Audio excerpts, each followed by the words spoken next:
Je dis ceci. Ce matin, je vais partager la parole du Seigneur avec toi. En m'inspirant de quelque chose, je vais m'inspirer de ce livre. Amen. Les 7 points de contact. Comment faire parler le sang de Jésus. Beaucoup de choses que je vais voir avec toi aujourd'hui se trouvent sur 1 ou 2 points qui sont là-dedans que le Seigneur a fait remonter dans mon cœur. Et laisse-moi aller dans la parole du Seigneur avec toi. On va prier. Seigneur notre Dieu, bénis ta parole ce matin.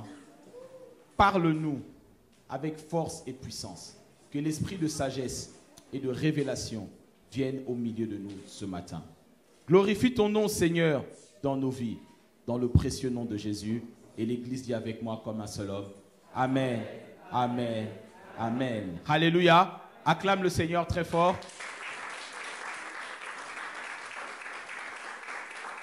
J'ai envie de te partager quelque chose qui se trouve là-dedans. Je reviens sur des classiques que le Seigneur m'a permis d'écrire et je sais que ça va te bénir ce matin. Amen. Comme tu le sais, le Seigneur Jésus n'est pas venu apporter une religion, mais il est venu apporter quoi? Une relation. La vraie vie chrétienne ne consiste pas en des actes religieux. La vraie vie chrétienne consiste à connaître une personne. Et quand tu connais cette personne, automatiquement, les choses changent. Et on va aller sur un premier passage. J'aime ce passage, ça se trouve dans le livre de Proverbes, chapitre 4, verset 7. On va lire ça dans la version Louis II. Proverbes, chapitre 4, le verset 7. C'est sur ça que j'ai envie de commencer aujourd'hui. Je veux t'amener quelque part une parole que le Seigneur a déposée dans mon cœur et je sais que ça va te bénir. Si tu n'as pas encore lu les 7 points de contact, en tout cas que le Seigneur t'aide. Amen, amen. Alors, la Bible dit ceci. Voici le commencement de la sagesse. Acquiert la sagesse. Amen. Laisse-moi t'expliquer une réalité pour qu'on soit sur une même base. Quand la Bible parle ici de la sagesse, elle parle de la personne de Jésus-Christ. Avec moi, la sagesse, c'est Jésus-Christ. La sagesse, c'est Jésus-Christ. Amen. C'est au travers de la sagesse que Dieu a tout créé. C'est au travers de la personne de Jésus-Christ, par la puissance du Saint-Esprit, qu'il a tout créé. Est-ce qu'on me comprend? La version française dit, voici le commencement de la sagesse. Mais comme tu sais, j'aime bien méditer en anglais. Et la version King James rend ça bien. Je donne un exercice à la régie. Mais si on peut me donner ce passage dans la version King James en anglais, ça relève quelque chose que je veux que tu comprennes. Voilà. La Bible dit, wisdom is the principal thing. Ça veut dire que la sagesse, la personne de Jésus, c'est la principale chose. C'est un peu différent du français qui dit, voici le commencement de la sagesse, acquiert la sagesse. Je ne sais pas si Sandy, tu comprends. Quand on dit que c'est la principale chose, ça veut dire que la personne même de Christ, c'est la principale chose. Et la Bible dit ici en anglais, au prix de tout ce que tu possèdes, acquiert le discernement. Alléluia. Là, tu vas me dire, mais pasteur, qu'est-ce que tu veux nous expliquer dans cela? On connaît ce passage. J'ai envie de t'expliquer ceci. C'est que ta relation avec Jésus-Christ, ta vie de prière, ta vie de consécration, c'est ça la principale chose. La principale chose de ta vie, la principale chose de ton existence. Tu peux perdre tout, mais ne perds pas ta relation avec Christ. Je répète, tu peux tout perdre, mais ne perds pas la chose principale. On a des cuisiniers ici. Si tu veux faire, je ne sais pas moi, un steak frites ou un gâteau, quel est le principal élément pour faire du gâteau? Quelqu'un peut me répondre? Quel élément de base? C'est quoi? Donc on peut dire que la farine c'est la principale. Sans farine, il y a gâteau? Oh, l'accent, il faut rien. Sans farine, il y a gâteau? Non. C'est la principale chose. Tu es ici sur terre, je veux que tu comprennes que ta relation avec Christ, c'est la principale chose. Au prix de tout ce que tu possèdes, acquiert le discernement, c'est-à-dire comprends encore mieux cette vérité. au prix de tout ce que tu possèdes. Ça veut dire au prix du sacrifice, au prix du temps, au prix du sommeil, au prix de l'argent. La Bible dit au prix, on peut revenir sur lui second s'il te plaît. La Bible dit au prix de tout ce que tu possèdes, acquiert la capacité de grandir dans cette relation. Est-ce que quelqu'un me comprend? Ça veut dire que ta vie chrétienne est le centre de ce que tu es et de ce que tu fais. Ça veut dire que tu as un emploi séculier, tu as droit à des RTT, tu as droit à tes vacances. Manage toute ta vie autour de cette relation. C'est pas je fais tout le reste et s'il me reste du temps, je prie. Amen. Ah, je ne sais pas si quelqu'un me comprend. Si Christ est la principale chose, tu dois te donner tous les moyens pour qu'il soit la primauté dans tout ce que tu fais.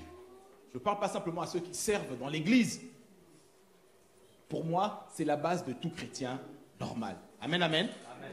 Maintenant, quand tu comprends ceci, que ta relation avec Christ est la base et le centre de tout, on peut évoluer maintenant. Dans l'ouvrage que le Seigneur m'a permis d'écrire, les 7 points de contact, comment faire parler le sang de Jésus, tu sais comme moi que le sang a la capacité de parler. Mais bien plus, dans la Bible, le sang est une transaction. C'est le moyen que Dieu a utilisé pour racheter ta vie, n'est-ce pas? Okay. On va aller maintenant dans Proverbes chapitre 3, verset 16. Proverbes chapitre 3, verset 16, tu peux rester dans 8 secondes. Proverbes chapitre 3, verset 16. Laisse-moi t'expliquer quelque chose ce matin. La Bible nous parle de Jésus, la sagesse. Si tu lis plus haut, tu verras qu'on parle de la sagesse. La Bible dit que la sagesse possède dans sa main droite la longue vie. Et dans sa main gauche, la richesse et la gloire. D'autres versions disent la richesse et la considération. Amen, amen. On revient maintenant sur Proverbe 4, verset 7. On va jongler sur ça et quand on va plonger dans la parole, tu vas aller loin avec. Proverbe chapitre 4, le verset 7, 8 secondes. La Bible dit, voici le commencement de la sagesse, acquiert la sagesse. Au prix de tout ce que tu possèdes, acquiert quoi? Le discernement. N'est-ce pas? Ok, Proverbe chapitre 4. On est au verset 7. Et la Bible continue, et je veux qu'on regarde le verset suivant, et on rentre dans notre enseignement du jour. Si quelqu'un peut m'aider dans la lecture, le temps que la régie suive. La Bible dit ceci dans le verset suivant. Il dit, si tu exaltes ou tu respectes la sagesse, elle va t'élever. Quelqu'un me comprend? Et si tu l'embrasses, elle va te donner la gloire et le respect. C'est quand même important d'avoir la Bible dans sa tête. Est-ce qu'on me suit? La Bible dit, si tu exaltes la sagesse, elle va faire quoi? Elle va t'élever. Exalter, ça veut dire la considérer, l'élever, mettre Jésus à la plus haute place. Et laisse-moi te dire, il est en train de lever quelqu'un dans cette salle ce matin. Amen. Mais elle fera ta gloire, ton succès, si tu l'embrasses, c'est-à-dire si tu l'étreins, si tu es corps à corps avec lui. Maintenant, quand tu réfléchis sur ce passage et tu reviens dans Proverbe 3,16, Jésus possède dans sa main droite la longue vie et dans sa main gauche la richesse et la considération. Est-ce que quelqu'un me comprend? Je n'ai pas envie d'être trop théologique ce matin. Je vais te faire comprendre ça par un exemple. Sœur Ashley, viens, s'il te plaît. Comme tu es en blanc, c'est toi la sagesse. Amen. Ok. Dans sa main droite, elle a quoi? La longue vie. Dans sa main gauche, la richesse et la considération ou la gloire, n'est-ce pas? Ok. Sœur Sandy, tu peux venir s'il te plaît. Sœur Sandy, c'est la chrétienne de base.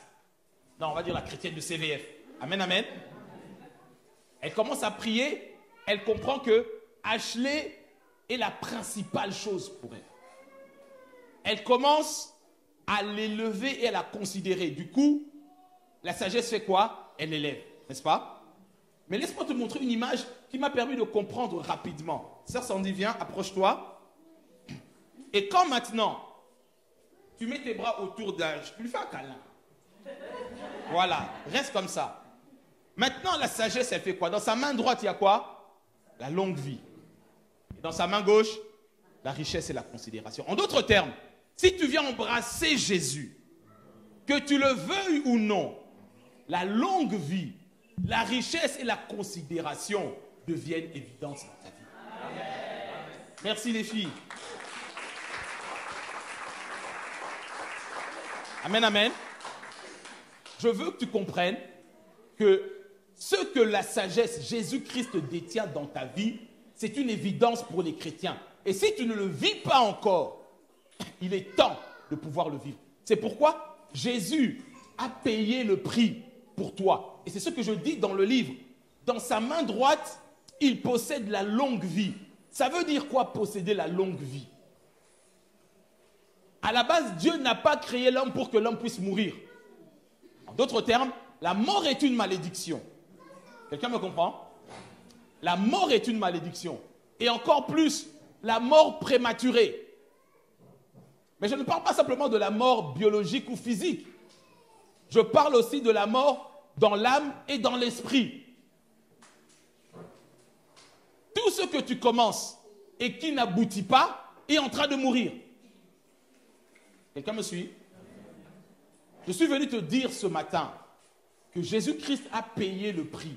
La sagesse de Dieu possède dans sa main droite la longue vie, son sang a coulé pour que tout ce que tu puisses entreprendre réussisse. L'échec est une malédiction. L'échec dans tes relations, 7-8 fiançailles avant de te marier, ce que tu commences n'aboutit pas. Ça veut dire que tes entreprises n'ont pas une longue vie. Alléluia. Amen. On a beaucoup d'entrepreneurs dans cette église. Si tu commences un business, ça s'arrête. Tu commences un business, ça s'arrête. Ça s'appelle la mort prématurée. En d'autres termes, Jésus-Christ, le sang de Jésus, a coulé de sa main droite pour que tu aies la vie en illimité. Mais si ta vie est limitée, ça veut dire que tu souffres d'esprit de limitation. Alléluia. Amen. Alléluia. Amen. Dans sa main droite, il possède la longue vie. Mourir jeune, dit la Bible, est une malédiction. Mais quand tu fais de Jésus la principale personne, la principale chose de ta vie, et que tu viens l'embrasser, que tu le veuilles ou non, il te donne dans sa main droite la longue vie. Et dans sa main gauche, la richesse et la considération. Maintenant, laisse-moi t'expliquer une réalité que tu retrouves dans le livre, mais que je veux que tu comprennes encore ce matin. Je dis que la caractéristique principale du sang, la première principale caractéristique du sang, c'est que le sang parle. Et que le sang de Jésus a parlé, a coulé sur la croix de Golgotha pour que toi, tu n'aies plus à souffrir de mort prématurée. Dis à ton voisin, je refuse la mort prématurée. Dans toutes mes entreprises et dans toutes tes entreprises. Si tu ne le dis pas, tu es suspect. Amen, amen.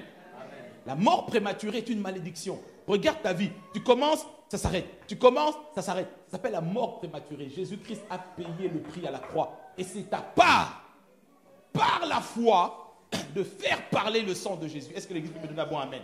Amen. Maintenant, laisse-moi t'expliquer une réalité.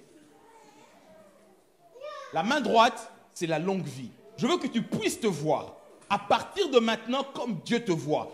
Tu es né de nouveau, tu es né pour réussir et tu dois devenir une personne à succès. Amen.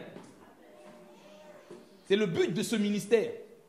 Tu es né pour vaincre, mais tu dois devenir un vainqueur. C'est pour ça que cette église s'appelle la cité des vainqueurs par la foi. C'est au moyen de la parole qui crée la foi. Cette parole qui crée la foi transforme le chrétien en vainqueur. C'est faux que tu naisses directement de nouveau et que tout brille. Non, tu dois apprendre à devenir un vainqueur. Même le lion dans la forêt, les lionceaux, on leur apprend à chasser. On leur apprend à être des lions. Et c'est la même chose avec la parole de Dieu. Est-ce que l'Église me suit toujours ce matin? Et donc je veux dire ceci, suis-moi bien. Je veux que tu comprennes, tu es chrétienne, tu es chrétien, né de nouveau, je veux que tu te vois comme le Seigneur te voit.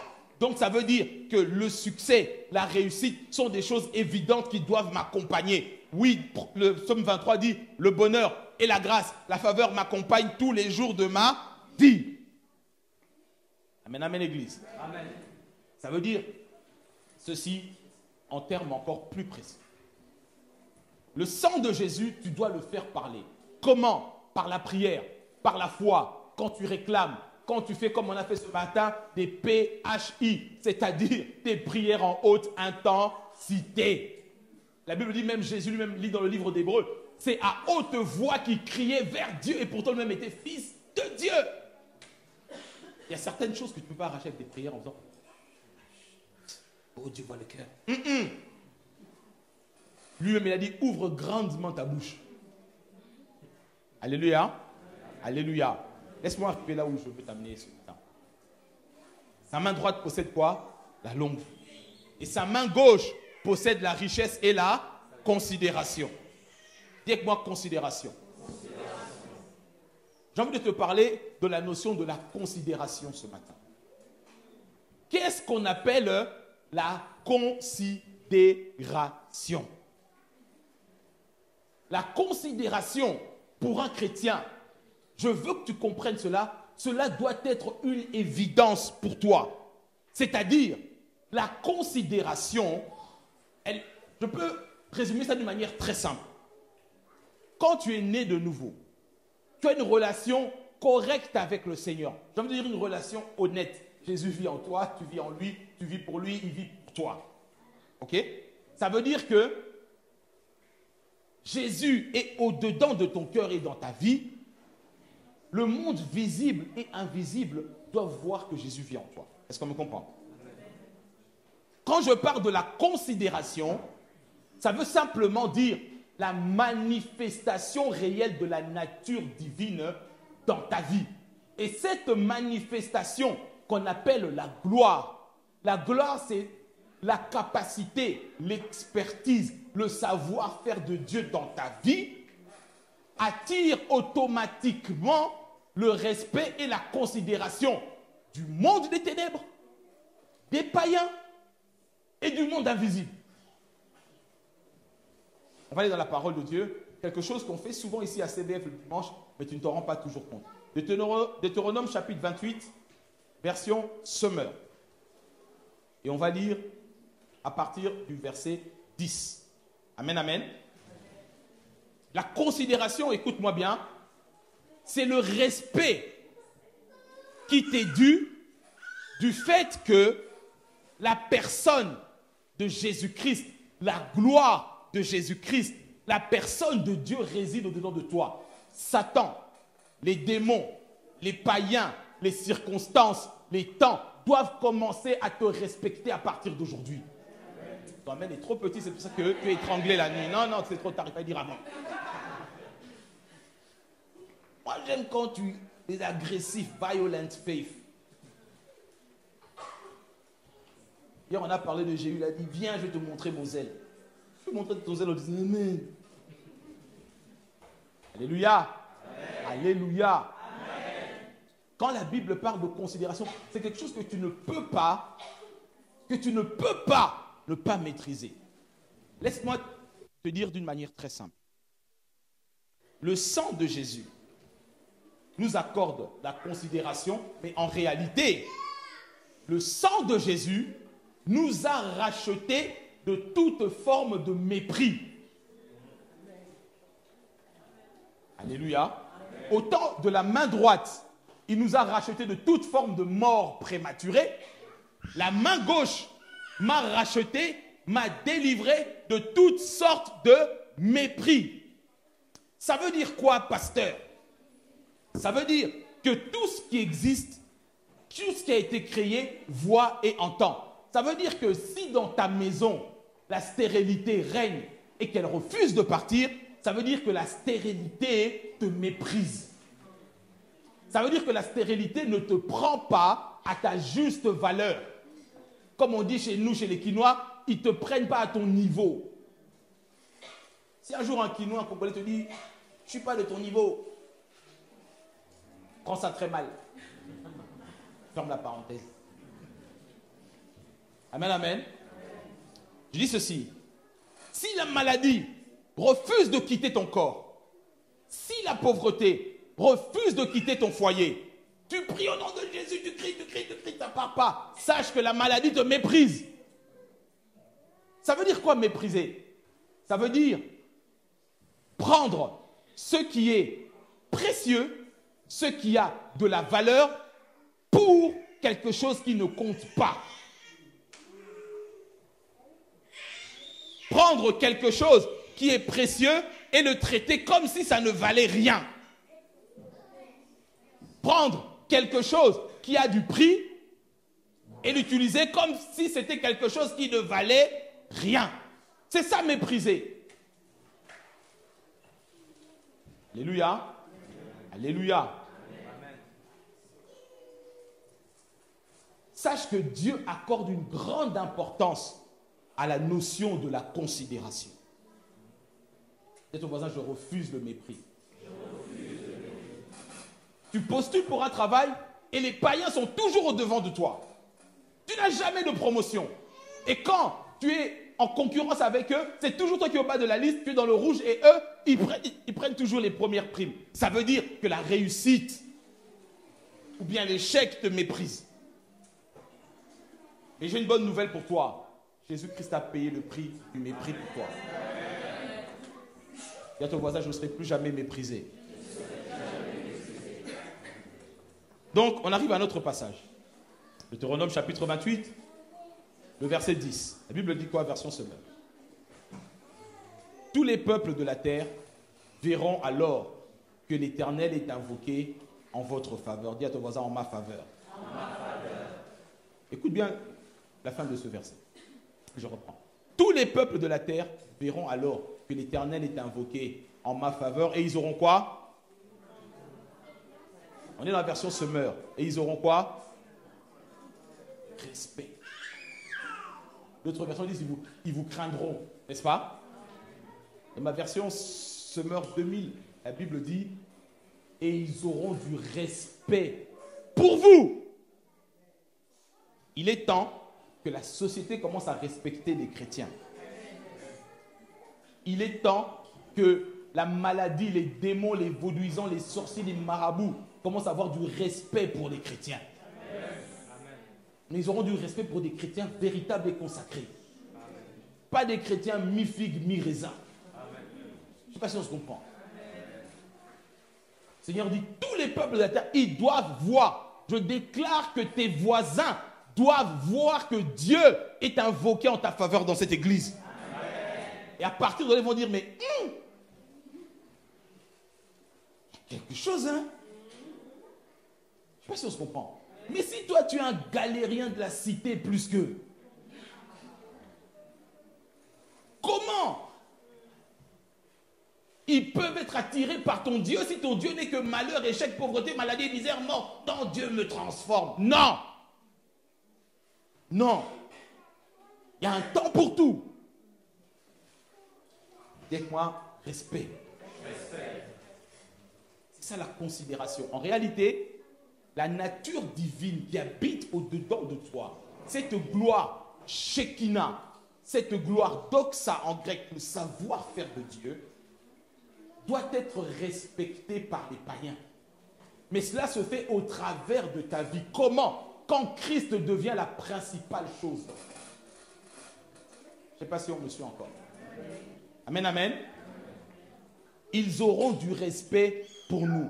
Verset 11. L'Éternel vous comblera de bien dans le pays qu'il a promis par serment de vous donner à vos ancêtres. Il vous accordera de nombreux enfants, il va multiplier vos troupeaux. Il vous donnera des récoltes abondantes. Verset 12. L'Éternel ouvrira pour vous son bon trésor céleste pour donner en temps voulu la pluie nécessaire aux terres et pour bénir le travail de vos mains.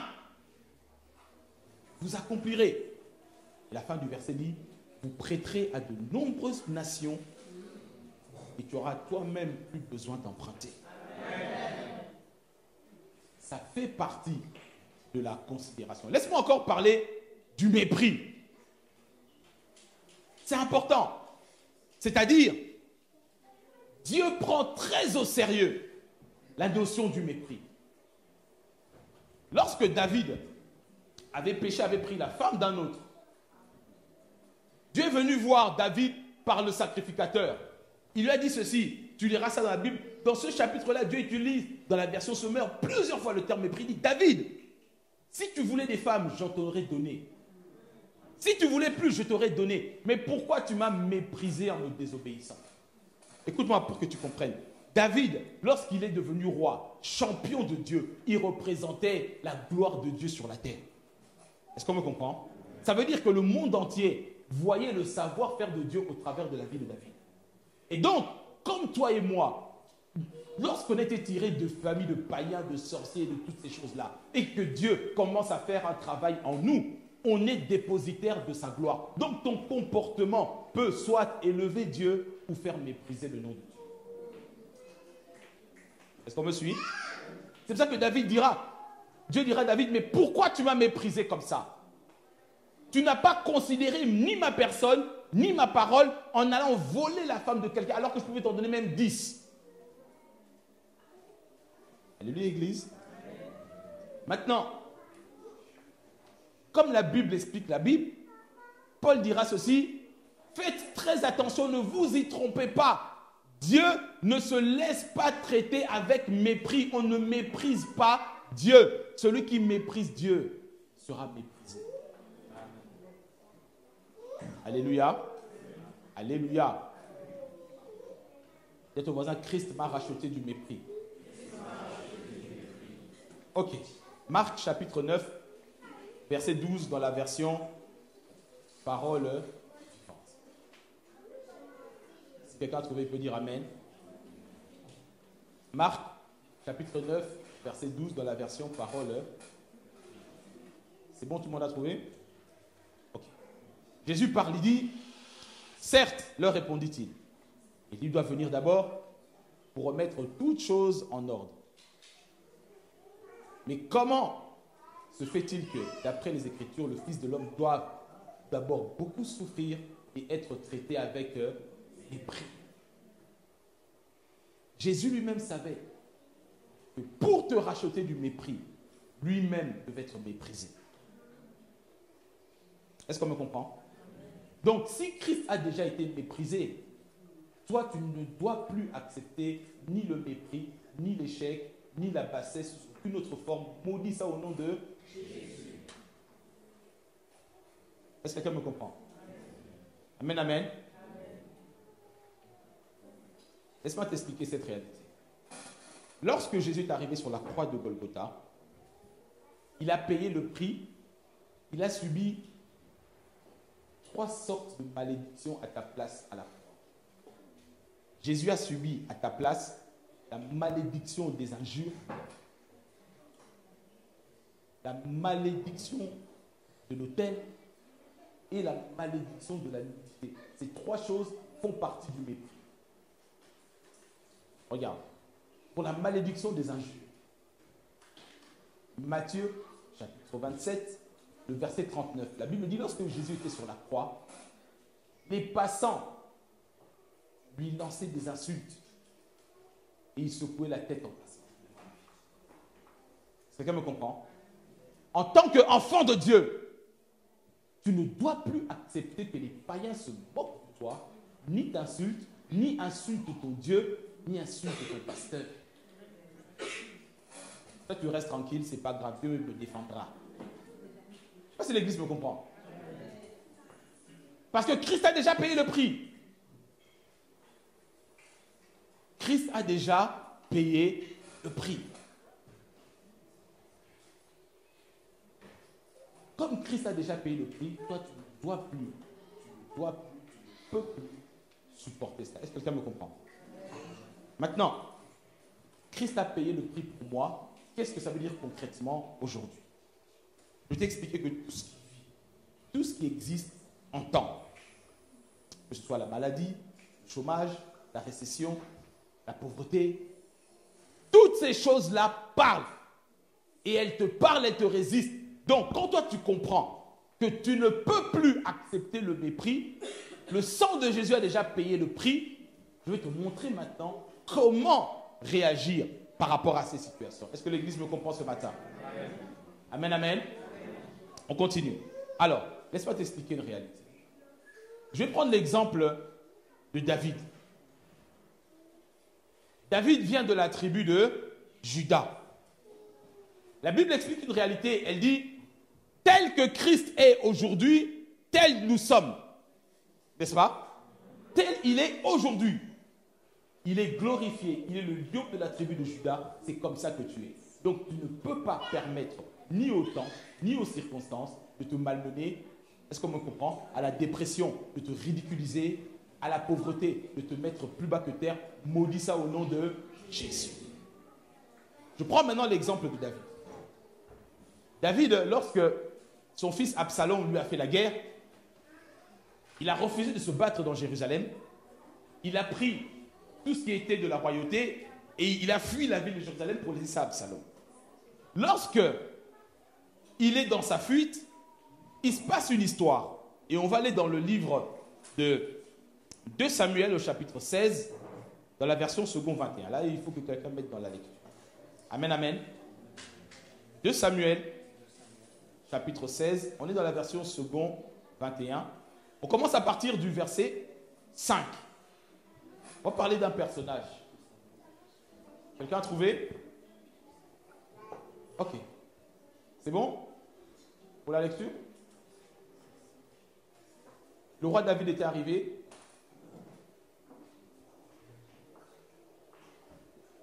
Bon, je vais lire alors parce que le micro n'arrive pas. Le roi David était arrivé à Bachurim. Et voici qu'un homme du clan de la famille de Saül, un dénommé Shimei, dis avec moi Shimei. Ah, dis-le bien. Shimei. Un dénommé Shimei, retiens bien ce nom. Un dénommé Shimei, fils de Guéras, sortit de là, et il s'avança en prononçant des malédictions. Dans notre vie, dans notre entourage, on a des collègues, on a des, entre guillemets, des amis qui sont des vrais Shimei dans nos vies. Quelqu'un me comprend? Des vrais Shimei dans nos vies, il y en a. À la machine à café. Quand tu reviens de la pause, ils sont en pause cigarette. Ils sont en train de te chiméiser. Est-ce que l'église m'entend? Et donc Shimei, il prononce quoi? Des malédictions. Ok, on peut reprendre le verset 5? Allons-y. Le roi David était arrivé à Bachurim, et voici qu'un homme du clan de la famille de Saül, un dénommé Shimei, fils de Guéras, sortit de là. Il s'avança en prononçant des malédictions. Et il jeta des pierres au roi David ainsi qu'à tous ses serviteurs, alors même que tout le peuple et tous les hommes vaillants se tenaient à la droite et à la gauche du roi. Voici ce que disait Shimei en le maudissant. Va-t'en, homme sanguinaire, vaut rien. L'Éternel fait retomber sur toi tout le sang de la famille de Saül. Tu as régné à sa place et l'Éternel a livré le royaume entre les mains de ton fils Absalom. Te voilà donc malheureux comme tu le mérites, car tu es un homme sanguinaire. Amen, amen. Des Shimei, il y en a. Et Shimei, il parle, et la Bible dit, il prend des pierres, il commence à jeter sur David, celui qui est dépositaire de l'onction. Le Saint-Esprit, dans l'Ancienne Alliance, habitait dans David comme dans aucune personne. Mais il commence à lui lancer des malédictions, à lui dire que tu ne vaux rien. C'est ça le mépris. Il y a des gens de ta famille qui te disent, elle ne réussira jamais. On va voir où elle va aller. Elle se marie, on va voir si elle va avoir des enfants. Ce sont des Shimei. Quelqu'un me comprend? Elle a trouvé un fiancé qui me pousse un 6e doigt. Si elle se marie avant ma fille, des Shimei. Quelqu'un me comprend? Et donc il commence à parler vis-à-vis de David, à lui balancer des cailloux et toutes ces choses-là. David était entouré de son armée. Mais comme David est dans une situation compliquée comme toi, peut-être que tu passes dans le désert au niveau financier, professionnel, matériel, émotionnel, sentimental. David fait une erreur tragique. Ici, dans cette situation. David il fait une erreur tragique. Et tu sais c'est quoi cette erreur que David commet? Il ferme sa bouche. Amen, amen. Et cette situation est très frappante. Quand je méditais sur ça, le Seigneur me faisait comprendre que c'est souvent la situation du chrétien et l'armée céleste qui est autour de nous, comme autour de David, a la même réaction. On continue, verset suivant. Abishai, fils de Tserouja, dit alors au roi, « Pourquoi ce chien mort maudit-il le roi mon seigneur? Laisse-moi donc aller lui couper la tête. » Amen, amen. Laisse-moi t'expliquer cette réalité. Tu es enfant de Dieu, né de nouveau, tu viens à l'église, tu reçois la parole de foi, la Sainte Seine, l'onction d'huile, on prie pour toi, tu as toutes ces choses-là. Mais quand tu rentres chez toi, la maladie te moleste, la pauvreté commence à t'étrangler. À un moment donné, tu ne fais que te lamenter, pleurer, chicaner, pleurer, te lamenter. L'armée céleste, les anges, le Seigneur, le Saint-Esprit et moi-même, je m'étonne. Parce que tu as tout ce qu'il faut. Et ici, Abishai, un des soldats de David, il dit, mais comment mon Seigneur peut-il permettre à un chien mort d'insulter celui qui porte le roi des rois? Alléluia.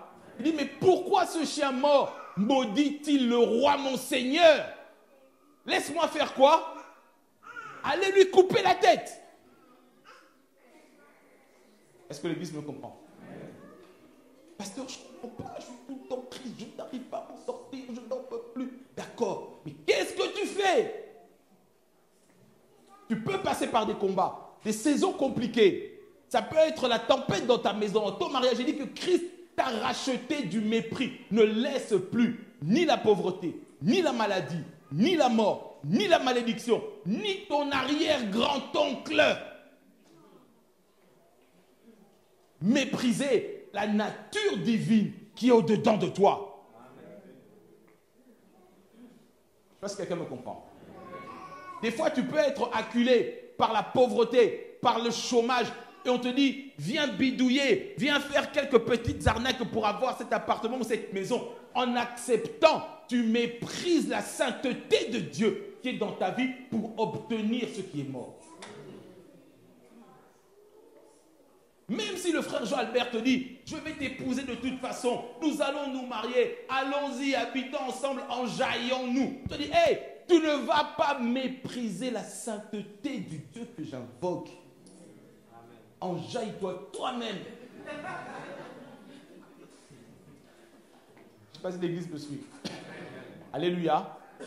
Le monde céleste avec lequel nous adorons Dieu souvent est étonné de ta non-réactivité. Arrête de tolérer l'intolérable.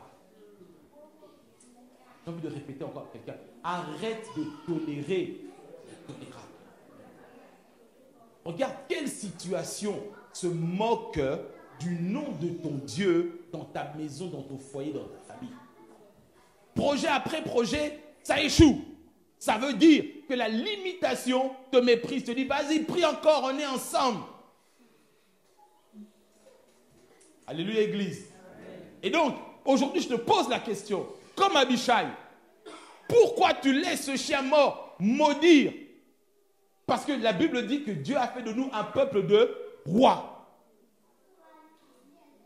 Est-ce qu'on me comprend? Et la Bible explique que les anges sont des esprits puissants qui sont à notre service.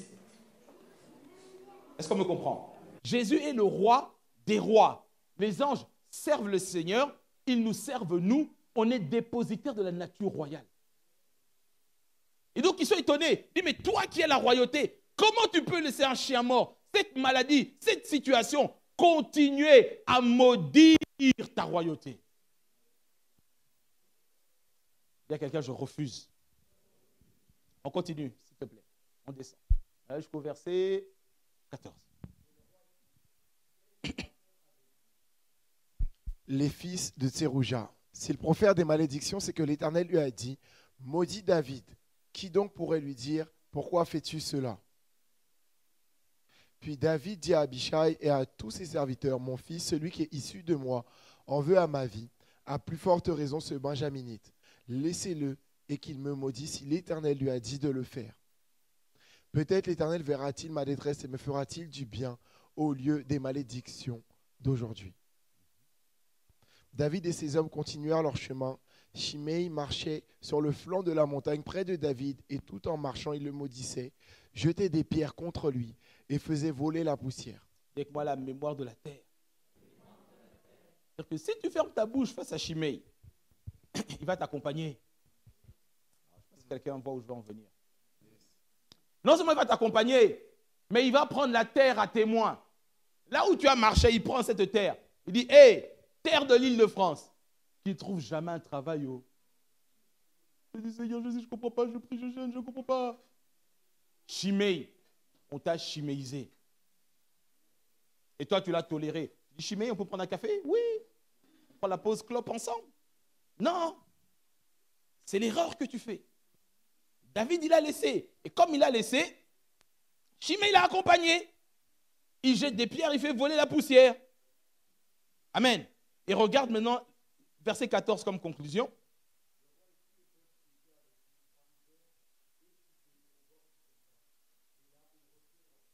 Ils sont arrivés épuisés. Certaines situations, si tu les laisses continuer, elles vont faire quoi? Elles vont t'épuiser. Les problèmes de ton mariage qui ne s'arrêtent pas. Tu ne sais pas d'où ça vient, mais c'est devenu ton pain quotidien. Non, c'est Shimei qui t'accompagne. Tes enfants, tu n'arrives plus à les tenir à chaque fois. Il y a toujours un souci. Shimei t'accompagne. Si tu lui... Est-ce qu'on se comprend? Amen, amen. Ils arrivent épuisés. Je déclare qu'à partir de maintenant, tout ce qui t'épuise, tout ce qui vient des paroles de Shimei, soit détruit sur ta vie au nom de Jésus. Maintenant, David, quand tu lis la vie de David, on l'a tous étudié, on en a parlé plusieurs fois. Tu sais, quel est le dernier conseil que David a donné à Salomon? Je vais t'expliquer. David, il a donné à Salomon une vision, bâtir le temple. Il lui a donné de l'argent, des millions pour bâtir le temple. Il lui a donné l'enseignement, toutes ces réalités-là. Mais le dernier conseil que David a donné à Salomon, on va aller ensemble. Alléluia. Alléluia. On est dans version parole de vie. Parole de vie. 1 Roi chapitre 2, versets 8 à 9. 1 Roi chapitre 2, versets 8 à 9. Je dis ce matin que Christ t'a racheté du mépris.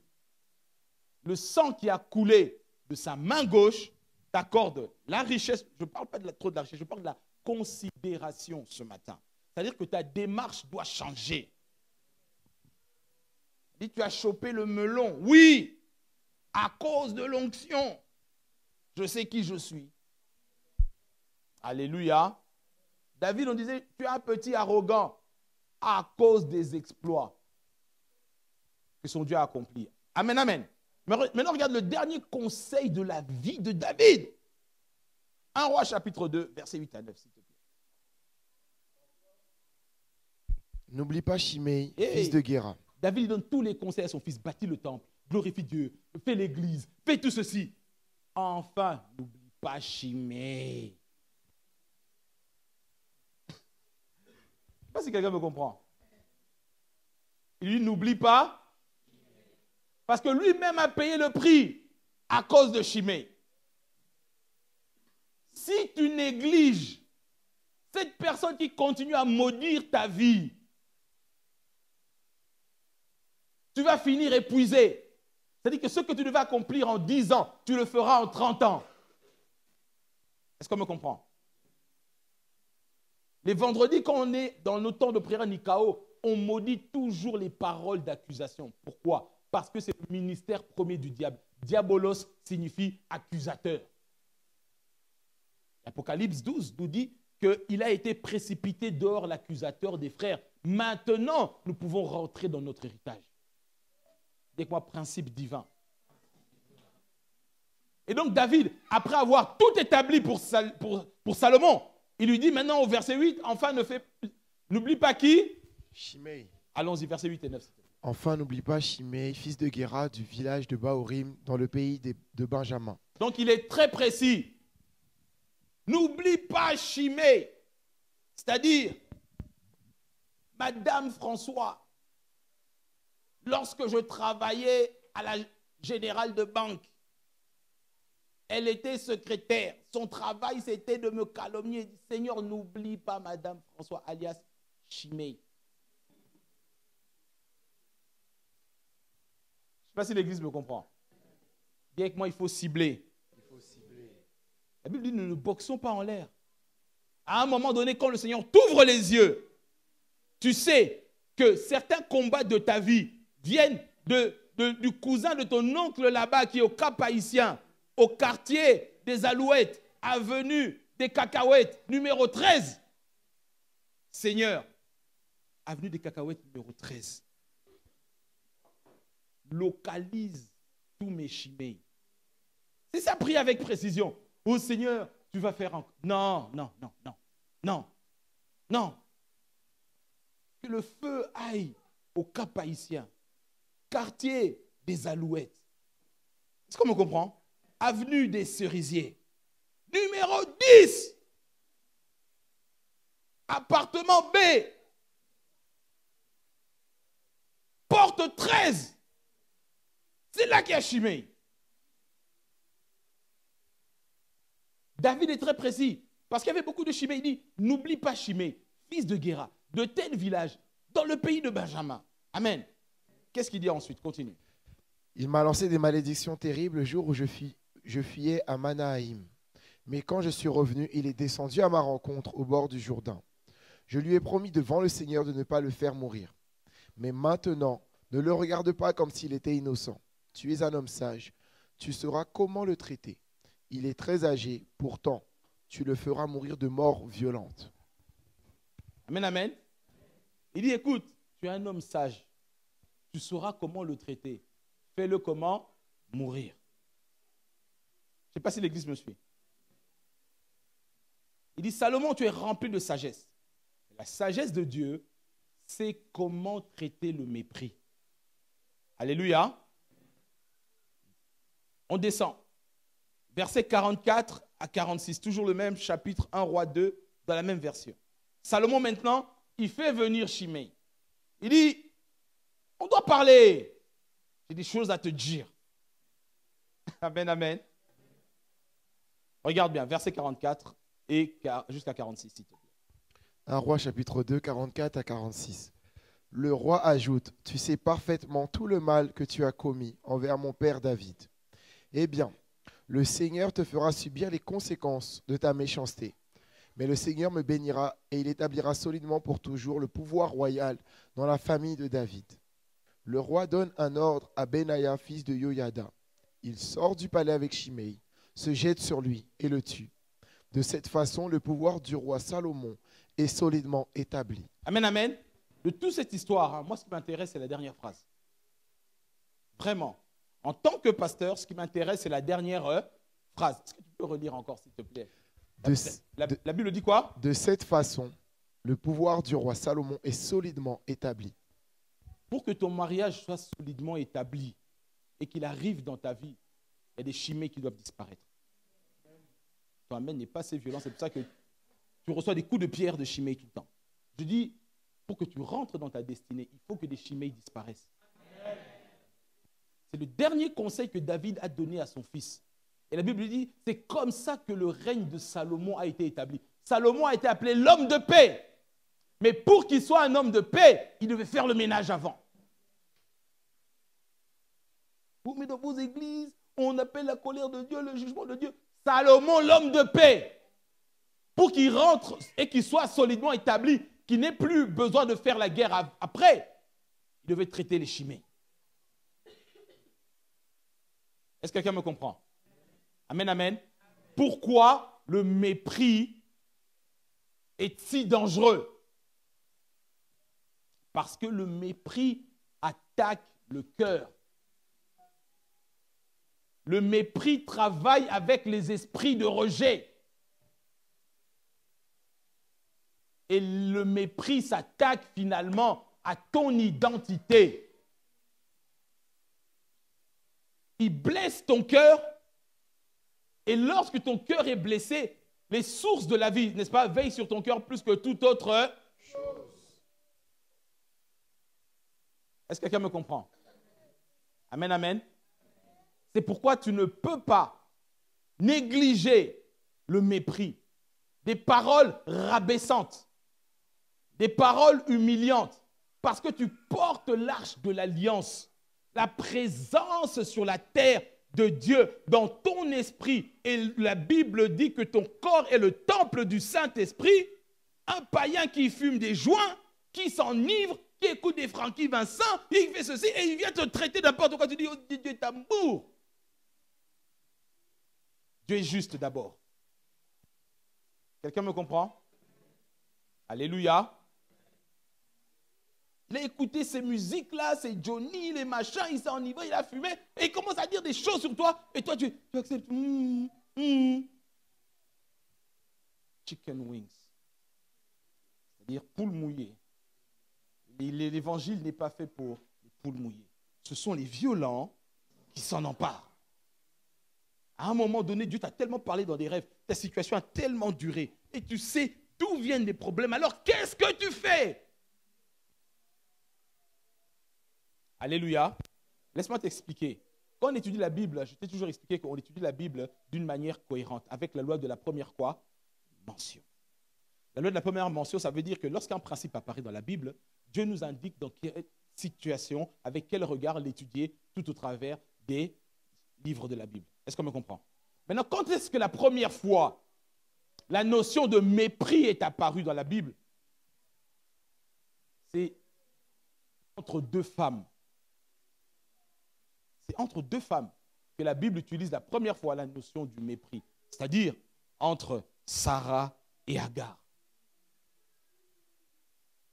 Est-ce que l'Église me comprend? Genèse chapitre 16. Genèse chapitre 16. On peut commencer à partir du verset 4. Et on va jusqu'au verset 6. La Bible nous dit que Abraham a eu, je suis dans la version, oui, second 21. Vous connaissez l'histoire de Agar, n'est-ce pas? Comme Sarah ne pouvait pas avoir d'enfant, elle dit, prends plutôt ma servante Agar, qui est une Égyptienne, va avec elle, comme ça, tu auras un enfant, et moi je vais adopter cet enfant, n'est-ce pas? Ok. Maintenant, on regarde comment la Bible utilise et introduit la notion du mépris dans la parole de Dieu.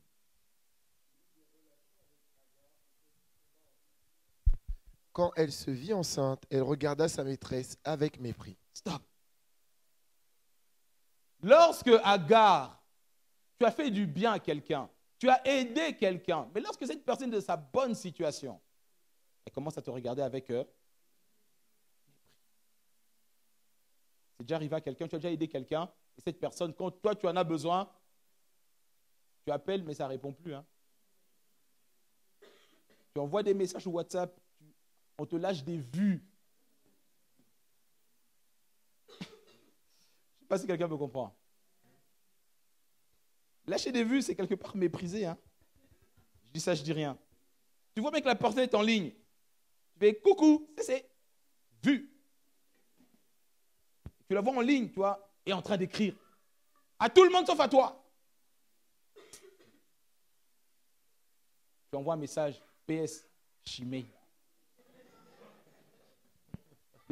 Je me comprends.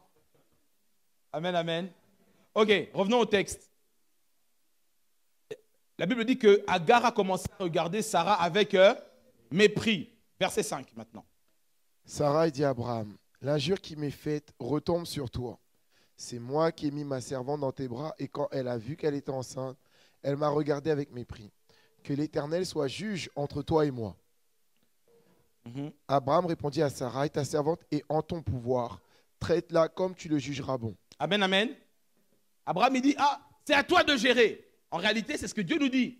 Tu dis, Seigneur, regarde, comment Pôle emploi me regarde avec mépris. Comment la CAF me regarde avec mépris. Regarde tout ce que je peux avoir. C'est toujours avec difficulté, ça me regarde avec mépris. Dieu va dire, hé, ça, moi je ne fais pas part. Ça, c'est ton business. C'est-à-dire, c'est à toi de gérer.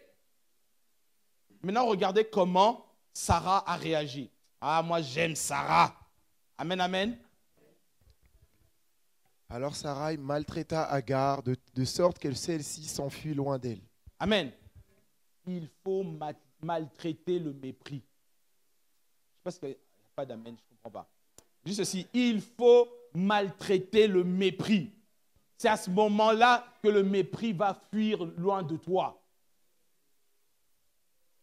C'est la loi de la première mention. La Bible nous explique ici. Lorsqu'il y a une situation qui te méprise, qui te toise, qui t'enlève la paix, qui te regarde de haut, qui te fait sentir petit, c'est à toi de maltraiter cette situation. L'Église me comprend? Et quand tu vas commencer à maltraiter cette situation va fuir loin de toi. Alléluia. Alléluia. Alors, comment on maltraite le mépris? En faisant des déclarations et des prières de haute intensité. En s'appuyant sur la parole de Dieu. Seigneur, Ésaïe 54 dit, s'il y a des complots contre moi, cela ne vient pas de toi. Et toute personne qui chimeille contre moi tombe sous mon pouvoir. Et toute langue qui parle contre moi, je la condamne. Quand tu as une attitude guerrière et fâchée comme ça contre le mépris, Agar, elle a fini fugitive dans le désert. Je ne sais pas si quelqu'un me comprend. Amen, amen. Lorsque Néhémie rebâtissait la maison de Dieu, Tobija, Sambala et toute leur bande là ont commencé à les mépriser. Néhémie chapitre 4, verset 4. Je lis rapidement. Mais Néhémie dit, écoute, ô notre Dieu, car nous sommes méprisés, et fais retomber leur moquerie, leur outrage sur leur propre tête. Livre-les au mépris, et que leur pays soit en captivité. Amen, amen. Verset 5, Néhémie dit, et ne couvre pas leur iniquité, et que leur péché ne soit pas effacé au-devant de toi, car ils ont provoqué ceux qui te servent. Amen, amen. Je suis fatigué de voir les chrétiens courber le dos face au mépris. Je suis fatigué de voir les chrétiens courber le dos face à la maladie. Je suis fatigué de voir les chrétiens courber le dos face à la pauvreté. Je ne sais pas si quelqu'un me comprend. Amen, amen. Et prières de haute intensité. Parce que, comme je l'ai dit, le mépris attaque le cœur, travaille avec les esprits de rejet. Et comme le rejet et le mépris sont des semences, elles produiront toujours selon leur espèce. Amen, amen. Amen, amen. Yes. Ah. Tous ceux qui te méprisent seront méprisés. Je répète, tous ceux qui te méprisent seront quoi? Méprisés. Je n'ai pas envie de trop continuer, je vais juste m'arrêter là. Je dis ceci. Lorsque tu es consciente et conscient de qui tu es devant Dieu, que le Saint-Esprit habite dans ton esprit, ne laisse plus les situations contraires, les personnes qui apportent des mauvaises nouvelles, les chiméis qui viennent dans ta vie. Quand ils sont en train de parler, non seulement tu ne les écoutes pas, mais tu effaces leurs paroles. Est-ce que l'Église me comprend? Parce que Jésus-Christ a payé le prix et tu n'as plus à subir ni le mépris, ni la mort subite, ni la stérilité et toutes ces choses-là au nom de Jésus. Est-ce que quelqu'un me comprend? Le temps est arrivé, on rentre dans une nouvelle saison. Il y a des choses que ni ton père, ni ta mère ne peuvent faire à ta place. ni ton pasteur. Il peut prier pour toi. Il peut prier avec toi, mais il y a des choses que toi-même, tu dois ouvrir ta bouche et les arrêter. On a travaillé sur foi, mémoire et souvenir. Dieu vous a montré certaines choses sur ta vie. Et il y a des chiméis bien identifiés. Alors ce matin, on va les cibler dans la prière au nom de Jésus. Ce matin, cible les situations qui jettent de la poussière sur ta vie, qui balancent des cailloux, qui te disent que tu ne vaux rien, que tu n'y arriveras pas, que tu es moins que rien. Moi, je refuse ça sur ta vie au nom de Jésus. Si on t'a dit que ton mariage ne tiendra pas, ou que tu n'auras jamais d'enfant, ou que tu ne pourras jamais te marier ou acheter une maison ou autre, ce sont les chiméis qui parlent. Mais on va les traiter avec rigueur, avec maltraitance, pour que comme Agar, ils finissent dans le désert, dans les lieux arides. Est-ce que tu as été béni ce matin? Acclame le roi de tous les rois. Alléluia. Yes. Jésus est Seigneur. Amen, amen.